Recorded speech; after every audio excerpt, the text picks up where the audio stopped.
MP में कांग्रेस को एक बार फिर बड़ा झटका लगा है, जहां पीसीसी चीफ जीतू पटवारी के गृह जिले इंदौर में कांग्रेस के राकेश सिंह यादव ने पार्टी की प्राथमिक सदस्यता से इस्तीफा दे दिया है। इस्तीफे के साथ उन्होंने प्रदेश नेतृत्व पर गंभीर आरोप लगाए हैं, जिसके बाद प्रदेश की सियासत गर्मा गई है। देखिए, प्रश्न राकेश यादव के इस्तीफे का भी नहीं है। प्रश्न ये है कि कांग्रेस के प्रदेश अध्यक्ष जीतू पटवारी जी प्रचार कर रहे थे, जिस प्रकार से मध्य प्रदेश की नीति को टेम्पर कर रहे थे, उसके चलते हुए कांग्रेस में आंतरिक संघर्ष चरम पर है। मैं भी आपसे है कि कांग्रेस में आंतरिक संघर्ष चरम पर है। जीतू पटवारी शैली में कांग्रेस संगठन को चलाने का प्रयास कर रहे हैं, उससे कांग्रेस के पुराने कार्यकर्ता खास हैं। 30 वर्षों से इतनी महत्वपूर्ण भूमिकाओं में रहे राकेश यादव जी का इस्तीफा यह बताता है कि वे कितने व्यथित हैं। और यही स्थिति कमा मेरे दृष्टि से देखा जाए तो दिग्विजय सिंह जी, कमलनाथ जी जैसे सैकड़ों कांग्रेस के वरिष्ठ नेताओं की है।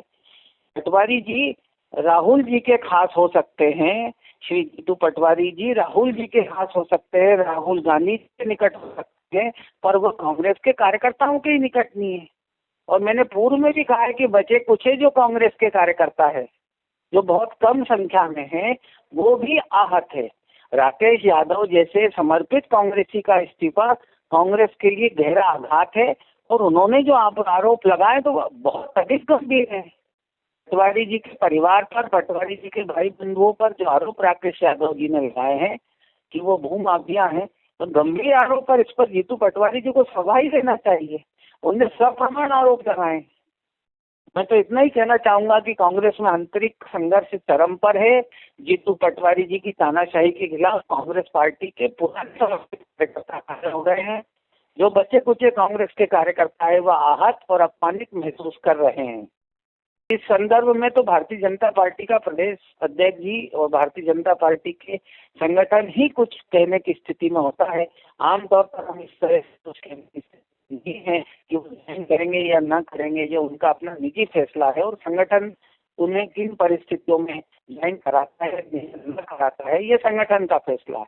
लेकिन राकेश यादव जी ने जो सवाल उठाए हैं वो अति गंभीर हैं और उन सवालों पर जीतू पटवारी जी को जवाब देने की आवश्यकता है, क्योंकि आज 30 साल पुराना समर्पित कार्यकर्ता कांग्रेस को छोड़ रहा है, जिसकी भूमिका रही है, चुनाव में उन्होंने काम किया है कांग्रेस का।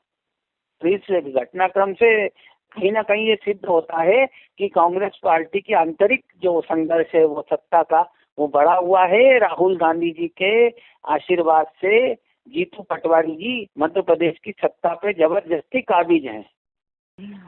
राकेश सिंह यादव कोई इस तरह के नेता नहीं रहे कि जिनकी बातों को बहुत गंभीरता से लिया जाना चाहिए। वो हमेशा से वन मैन शो लेकर चलने वाले नेता रहे हैं और वन मैन आर्मी के रूप में ही हमेशा काम करते रहे। ना उनके पीछे कभी कोई संगठन रहा, ना उनके पीछे लोग रहे, ना कोई जनाधार रहा। और ऐसा व्यक्ति अपने अहंकार में डूबकर जब कुछ ऐसी चीजों की मांग करता है जो संभव नहीं होती या उसके कद के अनुरूप नहीं होती, तो उसकी महत्वाकांक्षा कहीं ना कहीं प्रभावित होती है और उसकी वजह से वो इस तरह के आरोप प्रत्यारोप लगाकर अपनी मातृ संस्था को धोखा देकर दूसरी पार्टी में जाते हैं। अगर आप ठीक है, असहमतियां अगर मान भी लिया जाए कि असहमतियां होती हैं, तो जिनकी असहमतियां होती हैं वो अपना परिवार छोड़कर किसी दूसरे के घर में जाकर नहीं बैठ जाते, जिस तरह उनकी बीजेपी में ज्वाइन करने की बात हो रही है। तो कहीं ना कहीं ये बात साबित होती है कि वो अति महत्वाकांक्षी व्यक्ति हैं और वन मैन शो लेकर चलने वाले थे। उनके जाने से कांग्रेस पार्टी को ऐसा कोई प्रभाव नहीं पड़ने वाला। देखिए, बीजेपी में 2024 में भी बहुत सारे नेता गए थे और अभी 2-3 दिन पहले एक प्रदेश कार्यकारिणी की सूची भी आई थी। उसमें 1-2 लोगों को भी और खासतौर से इंदौर के 1-2 लोगों को भी स्थान नहीं मिला। उनसे बड़े बड़े कद्दावर नेता जो पूर्व विधायक रह चुके हैं उन तक को स्थान नहीं मिला। तो वही राकेश सिंह यादव बीजेपी में जाकर कौन से झंडे गाड़ लेंगे या वहाँ उनके दरवाजे खुले हुए उनको मिलेंगे। अभी तो ये स्थिति है कि बीजेपी उनको लेने के लिए तैयार होगी, क्योंकि होगी भी या नहीं ये भी सोचनीय विषय है, क्योंकि अभी कोई चुनाव आसपास नहीं है और भारतीय जनता पार्टी ये सब चीजें तभी करती है जब चुनाव आसपास होता है।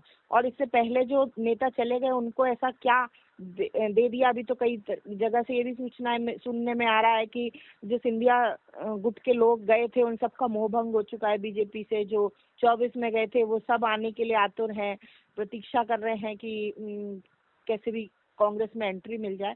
तो राकेश सिंह यादव वहां जाके क्या झंडे गाड़ लेंगे।